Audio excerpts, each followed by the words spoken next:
अब एग्जांपल है, show that parametric equations x is equals to a cos t and y is equals to a sin t represent the equation of circle x square plus y square is equals to a square.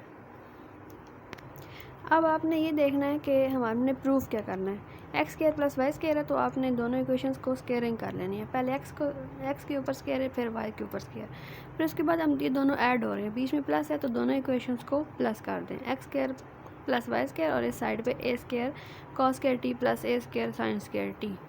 अब देखें यहाँ पे a square दोनों में common है, ये वाला और ये वाला, तो आप ए स्क्वायर को कॉमन कर लें और यहाँ पे क्या आ जाएगा cos square t plus sin square T.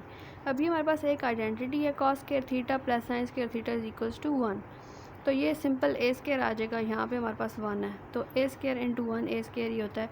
X square plus y square किसके इक्वल आया, ए स्क्वायर। ये क्वेश्चन हमने यहाँ पे प्रूफ करना था। अब अगला क्वेश्चन है proof the identities cos hyperbolic square x minus sin hyperbolic square x equals to 1, और ये भी इसी तरह से है।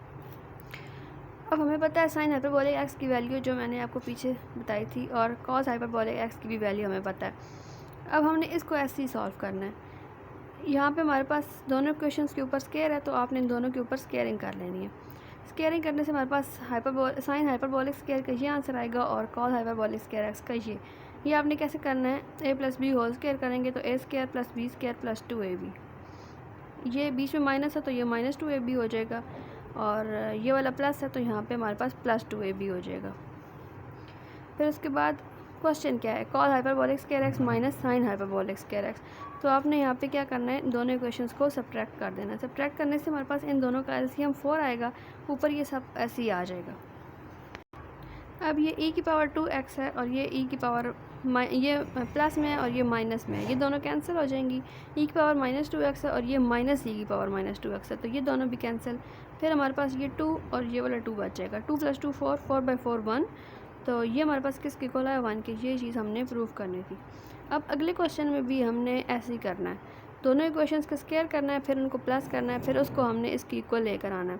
अब कॉस हाइपरबोलिक स्क्वायर 2x क्या होगा, यहाँ पे हमारे पास सिंपल x है ना, तो यहाँ पे e की पावर x प्लस e की पावर माइनस x है। वहाँ पे हमारे पास e की पावर x की जगह 2x आएगा प्लस e की power minus 2x divided by 2। ये कॉस हाइपरबोलिक 2x की वैल्यू है। ये हमारे पास कॉस हाइपरबोलिक स्क्वायर 2x की वैल्यू आ गई है, कॉस हाइपरबोलिक 2x की वैल्यू। अब अगला क्वेश्चन है, determine whether the following functions are even और ऑड। फर्स्ट फंक्शन ये है, इसमें आप x की जगह माइनस एक्स पुट करें तो हमारे पास ये सॉल्व करने के बाद ये आंसर आ रहा, तो ये इवन है क्योंकि ये f of minus x equal to f of x ही आ गया। सेकंड क्या है, 3x/x² + 1, यहाँ पे आप x की जगह माइनस एक्स पुट करें जहाँ जहाँ x है, फिर हमारे पास इसको सॉल्व करने के बाद माइनस f ऑफ x आ रहा है, तो ये ऑड फंक्शन है। थर्ड क्वेश्चन हमारे पास sine x plus cos x है, तो sine minus x plus cos minus x करेंगे तो हमारे पास अब ये minus sine x plus cos x आ जाएगा, क्योंकि ये जो नेगेटिव साइन होता है ना, कॉज इसको प्लस कर देता है, और ये माइनस साइन एक्स आएगा। तो ये जो है ये ना ही हमारे पास प्लस एफ ऑफ एक्स आ रहा है ना ही माइनस एफ ऑफ एक्स आ रहा है, तो ये function neither even nor odd है। अब अगले